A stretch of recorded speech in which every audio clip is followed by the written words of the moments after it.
Hey guys, Laszlo here, and today I'm going to be doing my zombies countdown video. So I've looked at a famous zombies YouTuber by the name of The Smith Plays, and he's recently done over the last couple of years a top 5 series where he looks at, say, like the top 5 best items in zombies, the best weapons, best wonder weapons, whatever.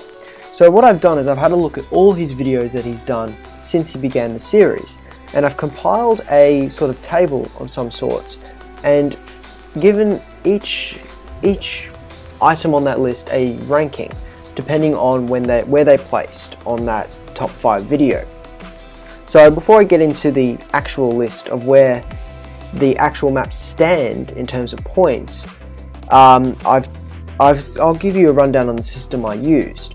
So what I did is you have the best top 5s and the worst top 5s. So it might be, say, like the best zombies map, the best starting room, and on the other end you might have the worst wonder weapon or the worst zombies boss. So for example, if it was featured as a best zombies map, you would get a certain amount of points depending on where it ranked in the video. So if it was number 5 on that list, it gained 1 point. If it was number 1 on that list, it gained 5 points. With me so far? If it was on the worst list, say like worst zombies boss or whatever, if it was number 5 on that list, it would lose 1 point, and if it was number 1 on that list, it would lose 5 points. Hopefully this is easy to understand, and I've also taken into consideration Smith Play's favourite maps. So as he stated in a video, his favourite zombies maps were, in number 5 was Call of the Dead, number 4 was Nacht der Toten, number 3 Derice, number 2 was Mob of the Dead, and number 1 was Origins. Now this is his opinion, but from what each map has its own flaws, and in this video I'm going to show in every video he has covered, what he has given each map and their ranks, and some of the notable achievements that those maps have gained, and every single one of them has some noteworthy achievements, whether it be on the best or worst. So I might as well just get started and let's go through this. So coming in at number 16 on the list, because there are 16 maps, I'm not counting any sub-maps such as like town, farm, burrow, cell block. They have all been combined into their respective parental map. So like cell block goes to Mob of the Dead, farm and town go to transit, and farm and town and burrow goes to buried. So I've just tried to make it a little bit easier, because there are some maps which only got one thing per map, so I've just made it a bit more combined, made it a little easier. So coming in at number 16 with negative 24 points, we have Transit. Now this doesn't really come as much of a surprise, because as we all pretty much know, Transit was a very, very big flop on Treyarch's part. And honestly, it is one of the maps that has the most number 1 spots in the Smith Plays video. So I'll give a bit of a rundown. It was the worst map in his first worst map video. It was the number 1 worst map in his worst map revisited video. It had the worst wonder weapon, which is the jet gun. It had the worst perk introduced, which was Tombstone. It had the worst pack-a-punch location, which was in the town, in the bank, after you'd turn on the power at the power station, ran all the way to the town, which just took forever to take 20 minutes to pack a punch. It had what else was there? So those were all the top ones. Or it had the best buildable item, which was the zombie shield, which I think was it was the only best mention. It was on a best list. It had the 3rd worst zombies boss, which was the denizens. It had the worst box location, which was not the diner location, but was anywhere else once you lost it at the diner after getting a teddy bear. It had the 4th worst door to open, which was the bus depot's buyable door for 750, where you could just make the turbine and go out the side door. But it does include town, which was actually the 5th best map to get better at zombies with. So it has some notable achievements, but they're pretty much all the worst, so it's kind of understandable why I got so many bad points. And hopefully Treyarch learned from this mistake when they're making Black Ops 3. Now coming in at number 15, we have Nuketown Zombies with 10 points. Now Nuketown Zombies isn't necessarily a bad map either, but it was featured very low on a lot of lists, so as usual, I'll just go through its noteworthy achievements. It was the third worst map in Smith Plays Mark 1 video, like his very first worst map video. It was the third most annoying map due to the random perk drops. It was the third hardest map because it's very close quarters and there's not a lot of wriggle room if you get trapped. It is the fourth worst Pack-a-Punch location because obviously it's a random perk drop as well. Number 2, it was the second best small map though, because it is very close confined and a lot of people actually like those kinds of maps, and it also was the number 1 best map to get better at zombies with. So Nuketown Zombies is a decent map. Pretty much all of them are, but some made some mortal sins, and because they rated so low on some lists, or they were included in some like perks or other inconsiderations like worst wonder weapons and those sorts, you're going to need to check out some of these videos for themselves, because I'm not going to list every single detail. I'm just giving the little tally. So that's Nuketown Zombies. Obviously, good map. I like it. It's up to you whether your opinion. It's up to you and your opinion on the map. So coming in at number 14 is one of the Smith Plays preferred maps, and that is Call of the Dead. Now, Call of the Dead was one that actually had a bit of a problem because one, it was with 4 actors, which was Danny Trejo, Sarah Michelle Gellar, Michael Rooker, and Robert Englund. And of course, there was the guest appearance of George Romero as well. I almost said John Romero, it's completely different. So, unfortunately for Call of the Dead, because in one of his more recent videos, Smith Plays stated his top 5 favourite characters from the series, and Call of the Dead did not earn any points for that because none of the characters listed were from Call of the Dead. So unfortunately, it didn't get any points there, whereas a lot of the others did. So where is it? Call of the Dead it only had 4 achievements as opposed to some of the other maps, which had quite a few more. So Call of the Dead had the second worst boss, which was George Romero, who never left you alone and was almost completely unbeatable unless you had pretty much a death machine or something with a huge amount of power. It's the 4th most annoying map, one yet again for George Romero. There was the Juggernog location, there was just a lot of stuff, and there was the fog. The fog killed it for so many people. Why would you want to... There's not that much fog in Siberia, I've heard. So why would they have so much in Call of the Dead? It doesn't really make much sense. And it was such a good looking map. It also had the second worst mystery box location, which was at the very end of the ship, which is all the way from the other side from spawn, which is true for the Juggernog location, which is completely pointless.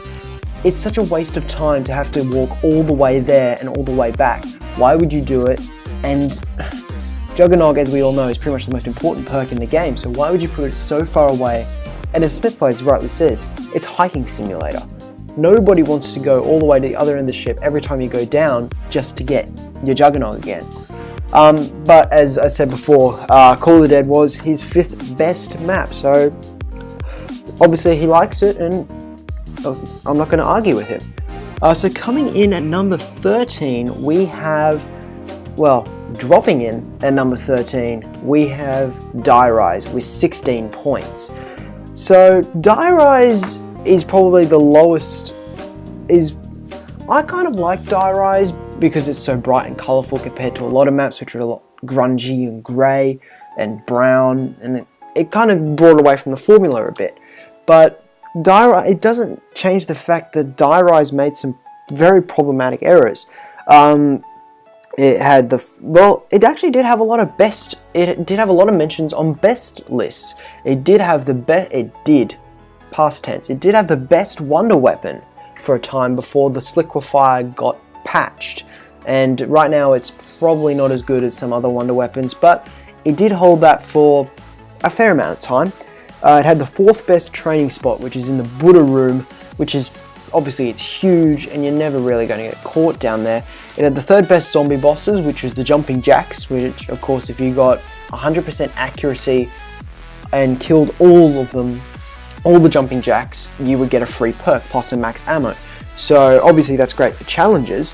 It had the 5th best camping spot, which is on the dragon roof on the 2nd tower, which is obviously you only got one barrier behind you and you got a whole clear line of sight through, getting tongue twisted, throughout the whole rest of the map.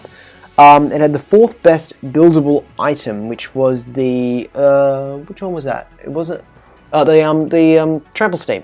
The trample steam, which obviously flung the zombies away and was able to fling you to other locations as well. So a good defense mechanism and a good way for you to get around the map earlier. But it was the second. It did feature the 2nd worst way to die in zombies, which was by fall damage. Which, come on, that's kind of depressing when you do die from fall damage, and you don't really die from the zombies as much on die rise as you do from fall damage, whether it be falling off the building or falling down the elevator shafts. What else is there? It was the 5th most annoying map. One, because it's mainly because of the elevators. The elevators keep moving up and down. You need to rely on them for transportation, which means you can't really get anywhere without using the elevators at some point. It was the 3rd easiest map, however, because there are so many ways. There are 3 places for you to train, and with this liquefier as well, it makes it so easy for you to get to high rounds. It had the 3rd best Black Ops 2 wonder weapon, which of course yet again was the liquefier, but it was the 4th worst map in the Revisited video, which replaced another map which I'll get around to later. It had the 2nd worst Pack-a-Punch spot, which is it's in a random elevator tower every single time. So you never know where it's going to be, and of course it can leave on you even when you're Pack-a-Punching. So you've got to make sure you Pack-a-Punch as soon as the lift doors open, or as soon as the elevator arrives. It had the first worst. It was number 1 on the worst box location, which is the one where you may start with the one on the roof, but it might teleport up the ramp to the other location, which you have to open up the entire rest of the map to get to, even though you can see it. But it also did have the best wall weapon, which was the AN-94, which is featured on Die Rise and one other map only. So of course it had some perks, but it didn't have enough to bring it up higher on this list, which is a shame, but I'm just saying what the statistics tell me. Coming in at number 12, we have with 28 points, so it's a big jump from Die Rise upwards, we have 5. Now 5 is an amazing map, I find, mainly because you get to play as like the US government not the CIA. I hate playing as the CIA in Black Ops 2, but you got to play as the Robert McNamara, Richard Nixon, Fidel Castro, and John F. Kennedy, which was an amazing time to do, because, I mean, come on, you're playing as the president, but it still is pretty low, mainly because it's got so much going for it. It was featured on the worst maps list, Smith Play's first one, at number 4. It had the 4th best camping spot, which is the elevators, which went, regardless of which elevator you do, but I think most people prefer the one going between levels 1 and 2, or like the top level and the middle level. It had the 3rd worst transportation method, which yet again is the elevators, because you need to rely on the transportation. It had the 3rd best zombies trap, which was the electric trap, even though you had to collect a part for you to use it. It had the 5th best starting room, which is obviously the big meeting room up on the top floor, and it is the number 1 hardest map in all the zombies. And quoting directly from the Smith Place, you think you can get to around 30, well, see if you can get to around 50. Tell me how that goes. Very few people actually get to round 50 on 5. A lot of people can get to round 30, but round 50 tends to be a very big struggle. It is the 4th scariest map due to the bottom floor, the labs, mainly because there's just blood everywhere, and it's someplace you're really not meant to be. And it also featured the 4th best zombies boss, which was the Pentagon Thief, who wasn't just, he was annoying, obviously, because he steals your weapons if he gets too close to you, but he is great because he's the only boss that drops the bonfire sale, and is the only map that features the bonfire sale as well, where you can pack a punch for 1,000 points, which obviously is the only reason I think that the Pentagon Thief was mentioned on the list, because apart from that, he gives you extra stuff, but if he gets away, without you killing him, he just drops a max ammo, I believe, but if you kill him, you get your gun back plus a max ammo, but if you kill him before he gets your weapon, then you get a bonfire sale. and the max ammo, I think. So you actually get, it depends on when you kill him. So that's really 5. Honestly, I'll just say it right now, I haven't really played any of the original Black Ops maps. I've played most of the Black Ops 2 maps and all of the World at War ones. So I don't know. I don't really have an opinion on a majority of these maps. Obviously, I've seen a lot of videos on them, so I'm just stating facts, as I keep saying. Coming in at number 11 spot, we have with 30 points is actually one of my preferred maps.